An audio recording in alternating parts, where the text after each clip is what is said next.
What's pretty much. All right. Let me go ahead and do this too. All right. Yeah, it's all right, brother.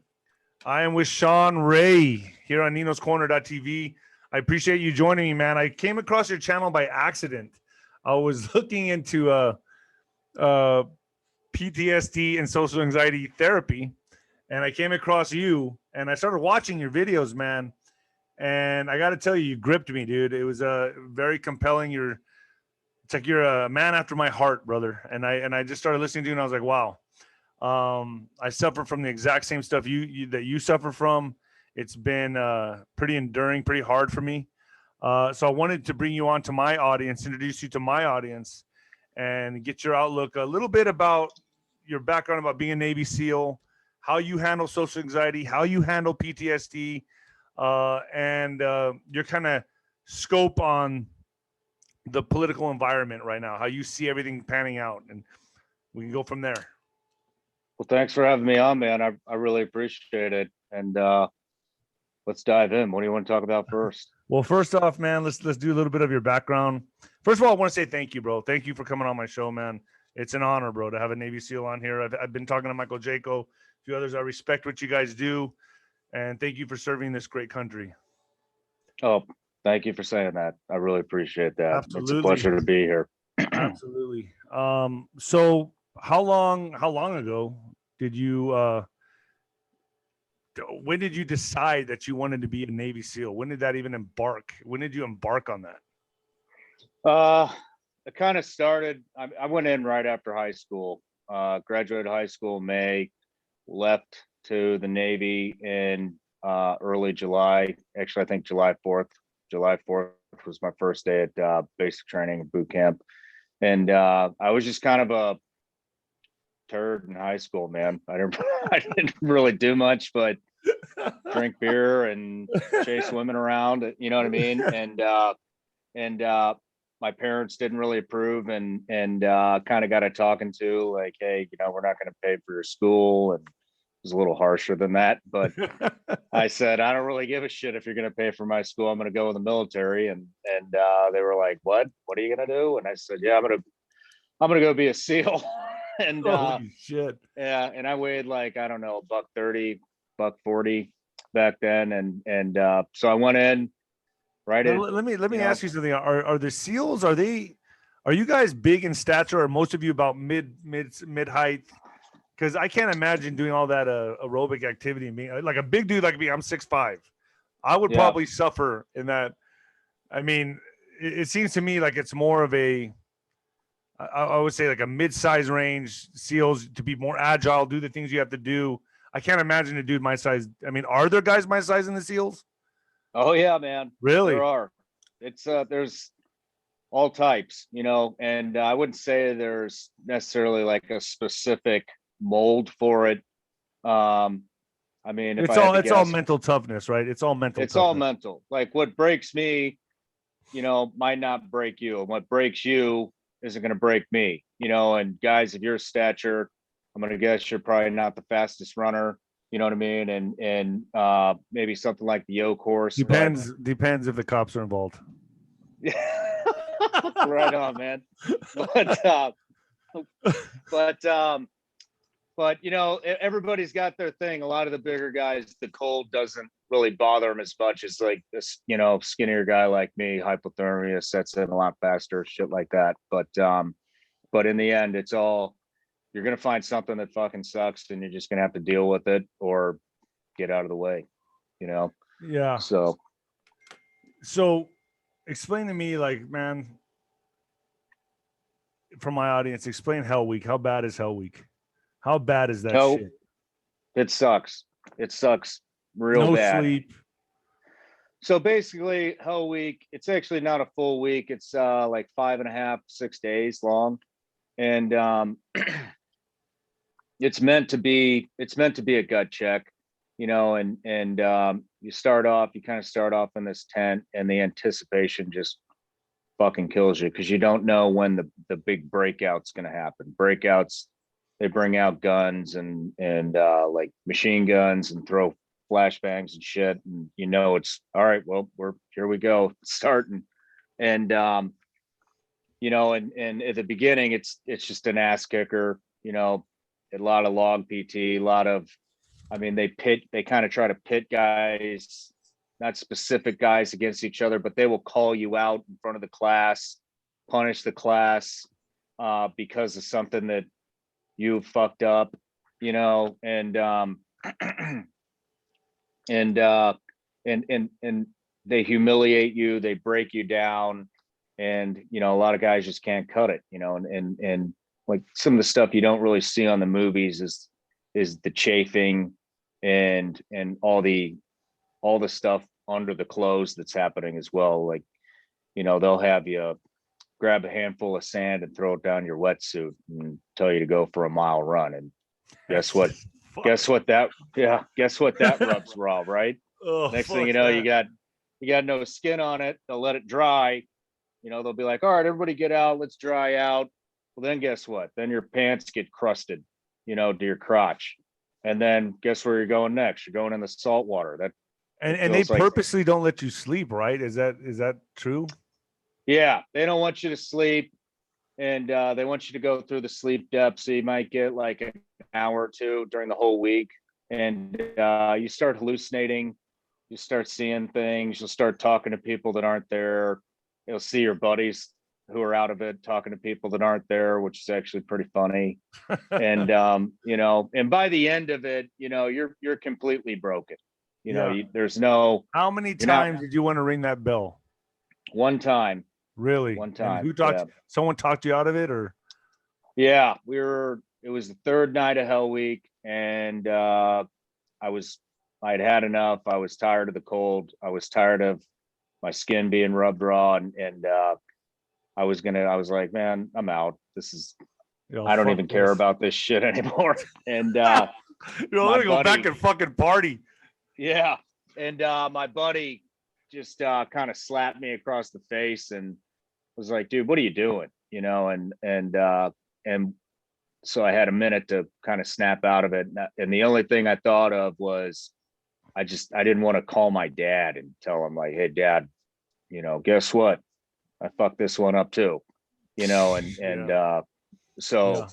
that's kind of what kept me. And after that, there was no looking back. That was like the one time that I thought I was done. And then, my buddy was like, dude, I mean, every time I'd go into a pro camp, I would say, I'm going to jail. I tell my friends I'm going to prison for 2 months. I'll see you all after that. No drinking, no women. And I thought that was tough. And then I'd be sparring the baddest dudes in the world, man, every other day. We do it every other day. And, go to sleep at a certain time. But guess what? I was allowed to sleep.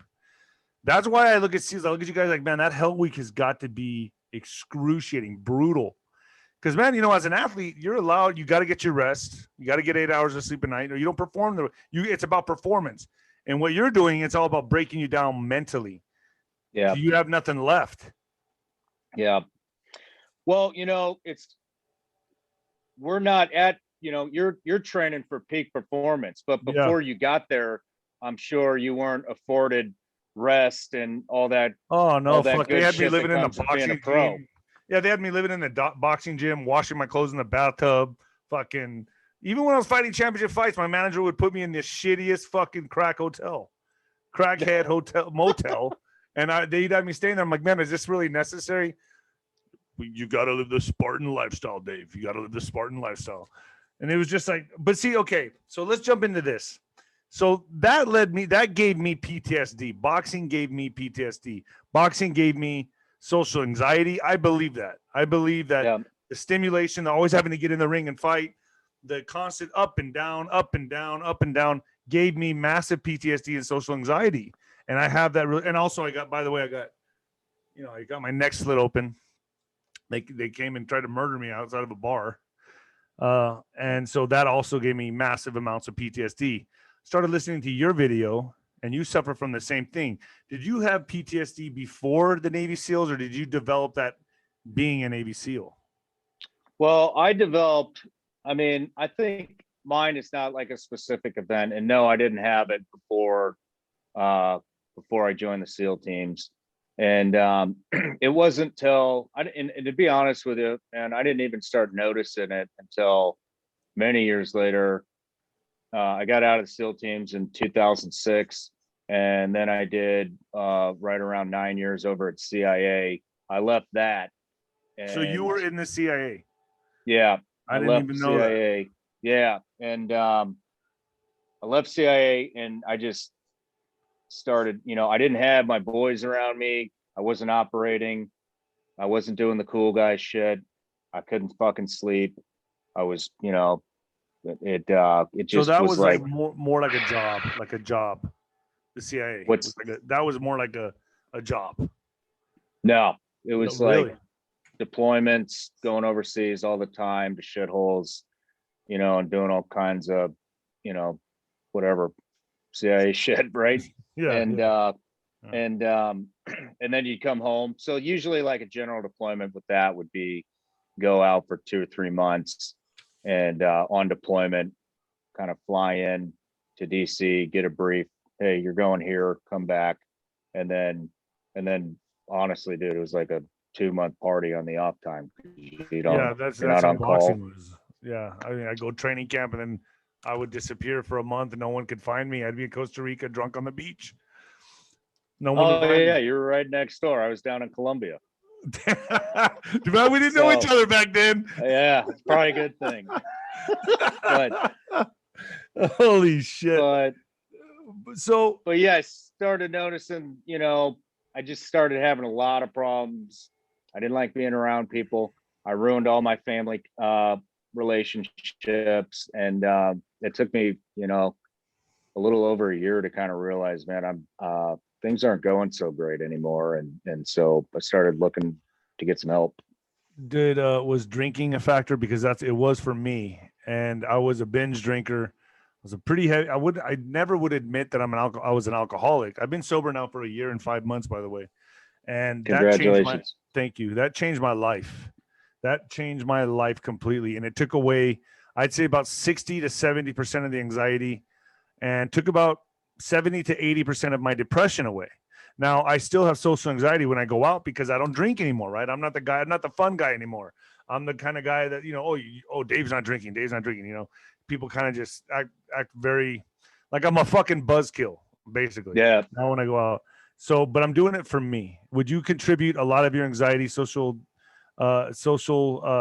anxiety to drinking? Would you say? Yes and no. I mean, things started getting better when I put the bottle down. I'm not sober. I'll have a glass of wine, every now and then. But man, my social anxiety was, honestly, I would start getting panic attacks, and I could identify some of the triggers, and some of the triggers I still don't know. And I'm a lot better now than when I was getting that a lot of times. But do you ever have, I'm painting a scenario for you, but because, you're obviously a fucking badass. And, but do you ever have people like constantly testing you, like trying to push your buttons because they want to see a reaction and what they're doing, but you're scared of that reaction? It's like, you're going to see the reaction. I don't want to show it to you, but you keep fucking with me. And then with that brings a lot of anxiety, Yeah. And, I mean, after I got knifed in the throat, I almost died. I got 369 stitches. You can see it, all that. And after that is when I really developed PTSD. And now when I go out, I kind of look around. I look for the exits. Like I heard you say that in your video, when you go to a social setting or a place, a party place or a bar or whatever, you look for your exits. I always look for my exits so I know my escapes. I learned that in Juarez because we used to get in fights in Juarez, Mexico with, they were brawls, bro. And it would be like, we always went to bars and we always looked for our exits, saw how many bouncers were there, knowing what's going to happen. If something goes down, where do we go? Where do we meet afterwards? That type of thing. And I still think that way, but it's worse now. I don't even like to go out. I'll be honest with you, because I'm not drinking. So when I go out, you get to see how obnoxious people are drunk. So I'm kind of the guy, just kind of, I don't have the drive I used to have. Like I used to be a complete womanizer. Now I'm just kind of like, I just stand there with my back against the wall like an asshole. So it's like, I don't, to me, it's just not as fun to go out anymore. And the anxiety grips me. It grips me completely to where I just leave after about 2 hours. I'm like, I'm out of here. My friends look like they're having a really good time. My coping mechanism is just to leave. So what I want to know from you is, what are your coping mechanisms? Like what could you tell my audience? What do you do when you show up to a place, a bar, a restaurant, whatever, a social setting, to where you're going to get your social anxiety, you're going to get it. It's just a matter of time. How do you cope with it? What ways do you find useful that you could tell my audience? Me personally, I need to know this. Yeah, I think the number one, I mean, there's a number of things that help me, but first thing that helps me, honestly, is my wife and having a counterpart with me, and when I'm talking about looking for exits, I'm not just talking about, where's the door, where's the bathroom, where's the back exit, I can jump out this window if I have to. I'm talking about exits in a social setting as well, where it's not, how do I explain this? I don't want to abruptly have to leave a conversation and people are like, that fucking guy's weird, or, shit like that. So I'll come up with, 3 excuses on why I need to leave, and I'll put myself in situations because I know it's going to happen. Sometimes it happens, sometimes it doesn't. And I actually learned this from my wife, is if you're going to do a social function, do something where there's a beginning, a middle, and an end. You know what I mean? So you like going out to dinner. You go to dinner. When dinner's over, it's see you later, motherfucker. I'm out. You know what I mean? Yeah. And I don't mean that in a bad way, but the end's coming. So you don't even put yourself in settings that were like you with your buddies. Let's go out till 2 a.m. You don't do that anymore. You're done with I don't do that. Yeah, I don't either. I don't subject myself to that because there's no end. There's no end to it. You're right. I heard in one of your videos that you use buzzwords or phrases that your wife knows. Yeah. Right? The one that I used to use that I can't use anymore because I said in the video was oh, this is my favorite song. 90% of the time you go to a social setting, well, he's gonna leave now, playing, right? And then my wife knows Shawn needs to leave or he's gonna blow a fucking gasket, and she makes the exit. She says, hey, I'm not feeling great, we gotta go. And it just, so that means you're getting ready to have a panic attack. You're getting ready to have a panic attack. A panic attack. Yep. And hey, I love this song. It's time to get the fuck out of here. Yep. Fucking outs. Yep. So it works. It works. I'm telling you. See, my thing would be, I hate this fucking song. That will work too. But yeah, well, I guess on top of that, just having somebody that is in your corner is huge. You know what I mean? Big. Yeah. Your buddies, if you're out till 2 a.m. in the morning, they're just striking out with the women, right? Yeah. They're gonna go till 4 a.m. until they find something, and there's no end. No, especially if you got ugly friends. Yeah. I'll never forget, man. I'll never forget this shit. Listen to this. So, okay, I also overdosed on drugs about 2011. 2011 was the year I overdosed after a fight. I took a bunch of painkillers, went out with my friends, drinking, took an Adderall to get myself up. I couldn't. And then somebody gave me GHB in a flask, and I thought it was a drink. I drank the whole fucking thing. That was it. I'm out. I was over. Went into cardiac arrest. Woke up in the hospital 9 hours later. They brought me back with a defibrillator. I had a crazy fucking life. That's the same year I went back and won two heavyweight championship belt two fights and won 2 heavyweight championship belts. And then later that year I got stabbed. All in the same year, man. So my friends, when I found out that what happened to me from a third party, told me that when I dropped out and I was on the floor going into convulsions and turning blue, that none of my friends wanted to stop the party. They all kept saying to the girl that was trying to save my life, oh, he'll sleep it off. He'll be okay. He'll be okay. And she was telling everybody, no, you got to listen to me. We got to take him to the hospital. Nobody wanted to stop partying. And it was my fucking party. They were throwing it Damn. for me, and they wouldn't. And the bouncers picked me up, took me in the back alley, and dropped me into the alley so I wouldn't be a liability in the club. Finally, she got one of my friends that listened to her to come to bring his truck around, and they two of them came out, pushed. I guess this is all third person account. Picked me up, put me in the truck, and raced and got me to the hospital. So even then, my friends didn't want to stop the party, even though I was fucking dying, you know. So that made me realize a lot in my life.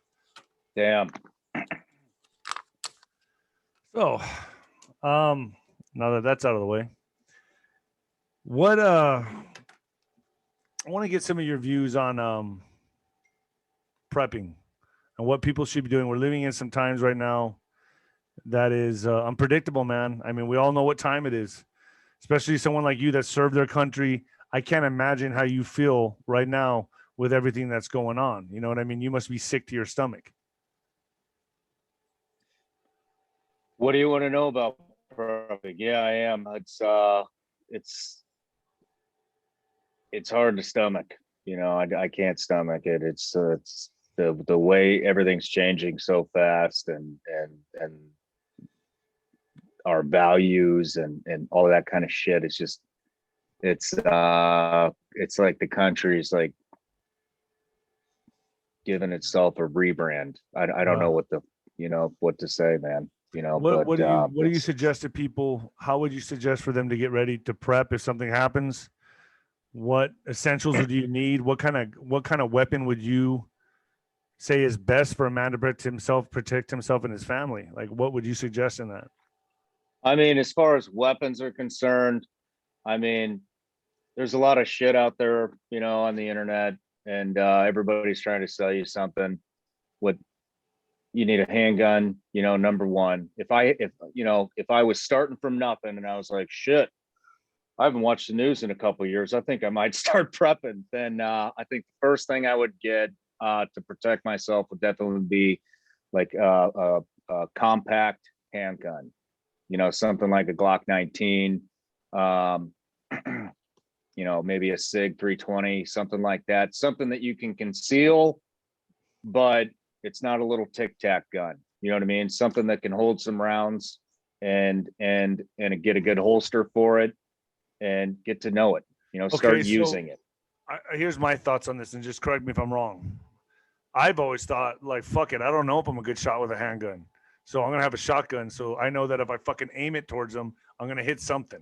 So I have a shotgun under my bed, and I got a 9mm. But the first thing I'd probably grab is a shotgun. Oh, I heard fucking something over there. Boom. You know what I mean? That's how that's just my common sense. What do you think about it? Is I wrong in saying that? I wouldn't say you're wrong, but you know, it's different. The thing about a shotgun is if you have family members, like I've been watching you for a couple of weeks now. I know you have a father. I don't know if you live with him. I go take care of him here and there. Yeah. Sometimes I have to spend the night. So what are you going to do if there's a hostage situation, Yeah. you know, and somebody, or, you know, I'm not saying they're going to come in and take your dad hostage, but what are you going to do? I mean, what'd you say? You're 6'6", 6'5", you're a big dude. You're going to scare the shit out of whoever the fuck is robbing you, right? Yeah. What do you think they're going to do? They're going to see your dad, who's 86 years old, and they're going to hold him hostage and say, get the fuck away from me. You got a shotgun. What are you going to do? You can take that shot because the shot group's about that big. You're going to hit both of them. So I never liked my dad anyway. No, just kidding. Yeah. But scare the fuck out of him. Make him let him go. Yeah, but but if you have something that you can get precise with, then you don't have to worry about that. And but I'm not the best shot, man. I mean, I definitely, I've got on and shot some rabbits in my days with fucking a 22 and shit in the desert like we do out here. But I mean, I'm not a great shot. So you're saying I better get my ass out there to the range and get busy. Yeah, you know, it's like, I'm sure you didn't, when you started out, you weren't a great boxer either, right? No, you know, it just takes practice. Yeah. So, you know, that's it. Then I would probably get something like an AR-15, you know, AR-15, AK-47, and I stick with NATO rounds. You know, NATO rounds, I would love to tell you they're always available, but yeah, we just saw, you know, there is no ammo. There was none. Are you but a that's, prepper? I mean, are you pretty prepared if shit goes down or yourself, or you just kind of whatever comes? I mean, I'm pretty prepared, you know, but yeah, I got some stuff Yeah, I got some cans of tuna in there put somewhere. away.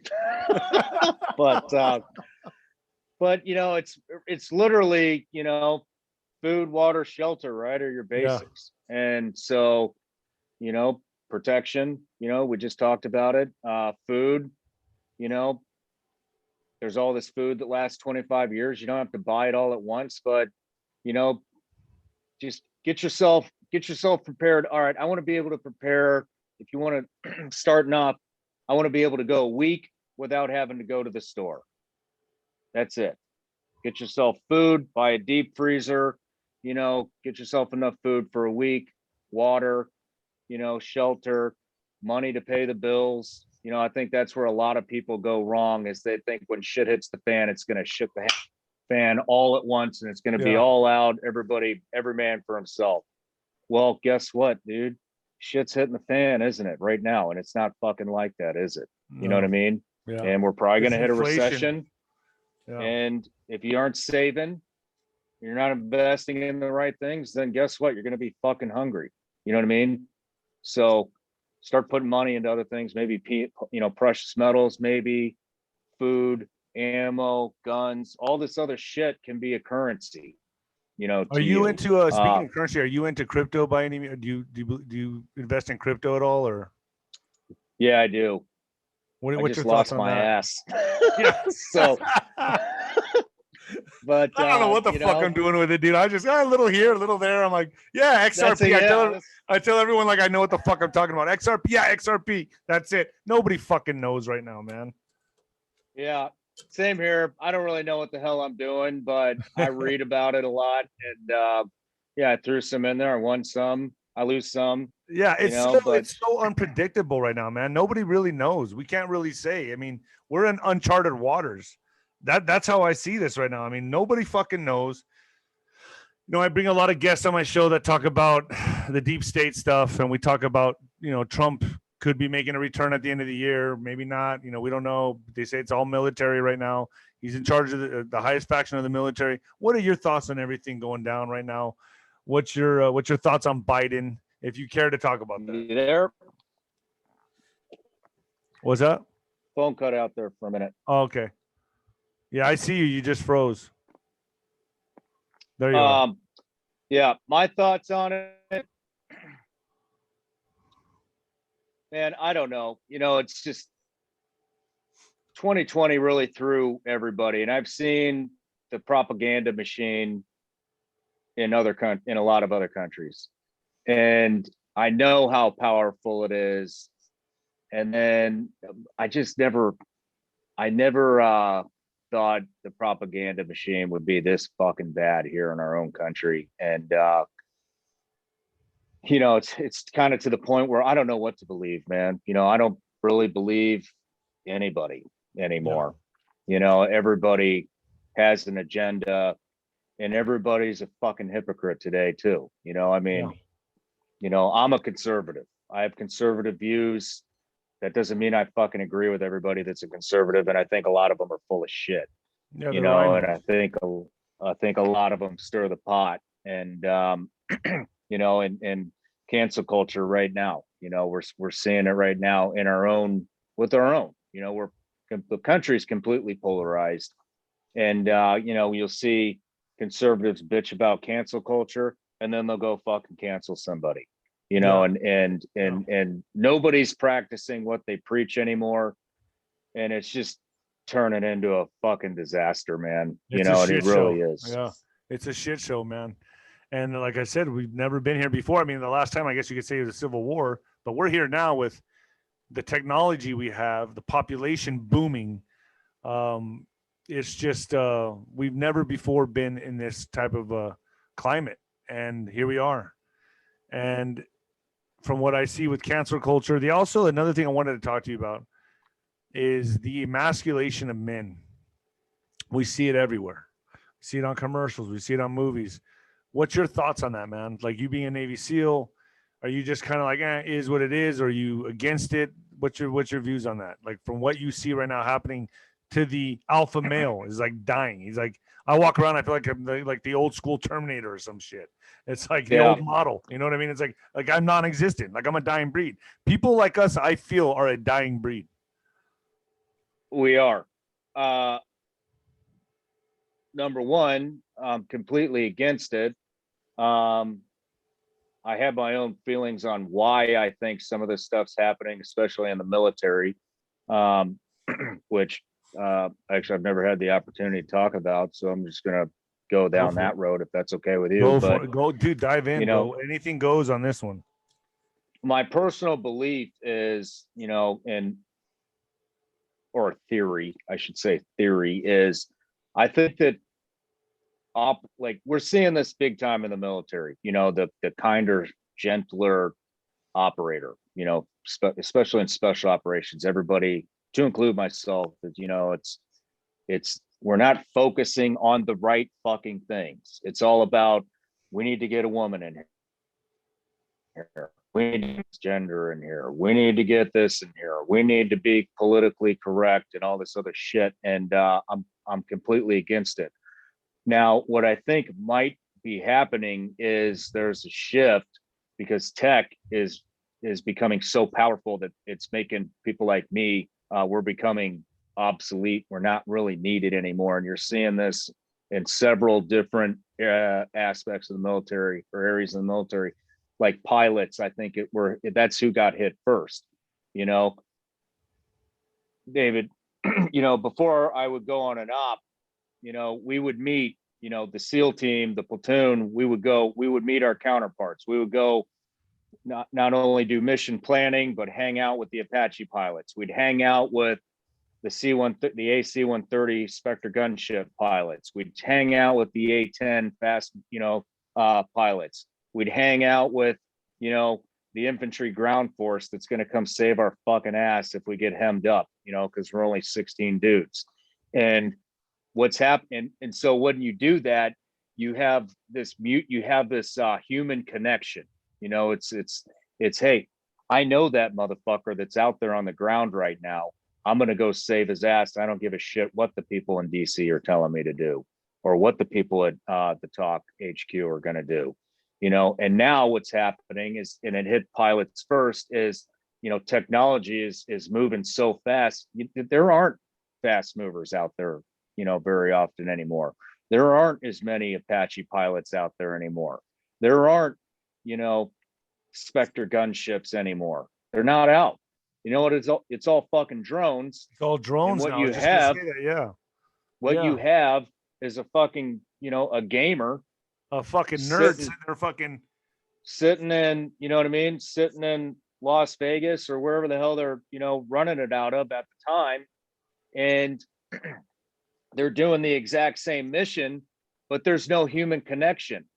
We don't get to fly, to wherever the HQ is and say, hey, drone pilot, we're going to be out, tomorrow on this op. And so we're losing that human connection. And so with those pilots, it's changing, man. And it's changed. The ground is now the ground guys, the operators, that shit's changing too. I just had, brunch with Eddie Gallagher and one of the guys that I can't mention his name, he's still active, but I was asking them, like what's the morale like, and what do you guys think of, everything? So even since you've been in there, it's changed a lot. Oh yeah. God, it's fucking wild, bro. When you look and everybody has a little tablet attached to their chest, they flip it down, they can see everything. I never had that shit. And I was asking them about that. And they're like, dude, I remember one guy had just gotten back from Mosul, and he was saying, I have never seen a war fought so much by tech. And he's like, I'll be out there, with my fucking 300 Win Mag, pinning dudes to the wall. And he's like, right behind me, I got a little nerd with fucking headphones, earmuffs on, and a laptop telling me, hey, I can hear them. They're in that room over there. And he's like, what? He's like, yeah, Wow. get the rocket launcher and So then so hit that room. And sure as shit, he'll be like, oh fuck, you're on them. You're on them. Keep doing it. I can hear them. They're talking about how they're going to die and they're going to get their virgins. They're wondering if they're going to get their virgins after we kill them. But anyways, what I'm saying technology's completely changed combat, dude. It's like a it's whole different changing game, a whole combat different ball game now. at a record pace. And so what I think's happening is they don't really give a fuck anymore if it's, you know, the ground pounder, you know, operator, you know, who's been through all the training and has, you know, situational awareness on the ground and, you know, can get up close and personal. They don't need that anymore, or it's getting to the point where they're needing it less and less because tech is fucking taking over.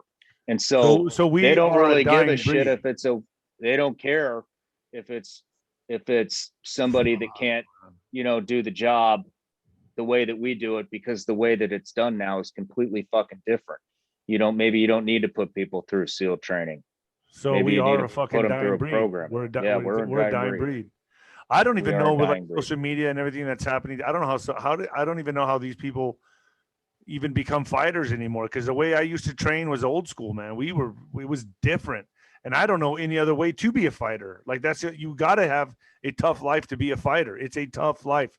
And now I see dudes on their social media doing this shit. I'm like, no, man. That's not how that wasn't given to us back then. It was just a whole different mindset, man. Muhammad Ali used to get up and run in the morning with shin splints and combat boots. You know, nowadays it's like, oh, you got shin splints, take the day off. You know, it's just different now, man. And it's a whole different kind of a mentality. Do you think now it's more about, with social media and everything, do you think now in the fighting community, it's more about the fame than it is the win? Look at Jake Paul. Look at this kid that's getting ready to fight Mayweather. Mayweather's only taking it for a payday.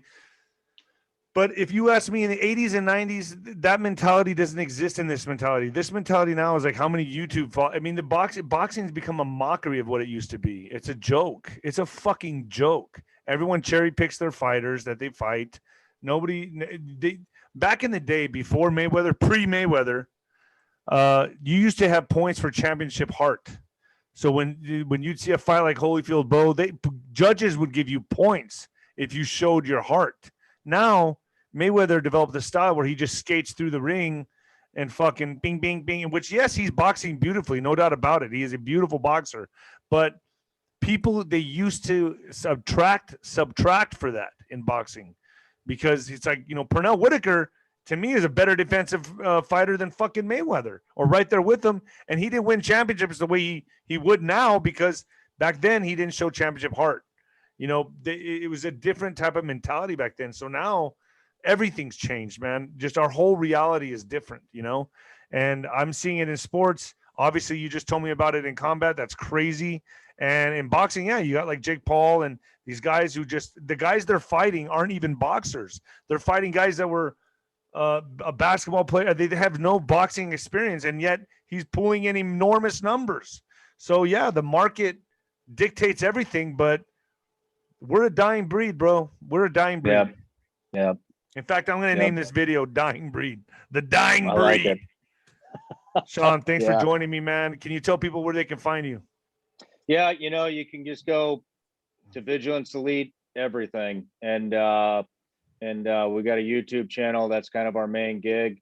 I'd love to maybe collaborate with you on my channel, but you know, we're on IG, Shawn Ryan 762, Shawn Ryan Show, Vigilance Elite. It's all out there, and yeah, you know, I'd love for you guys to come over and check out what we got going on. But hey, man, Thank you for having us on. Like, dude, you're doing a good thing here.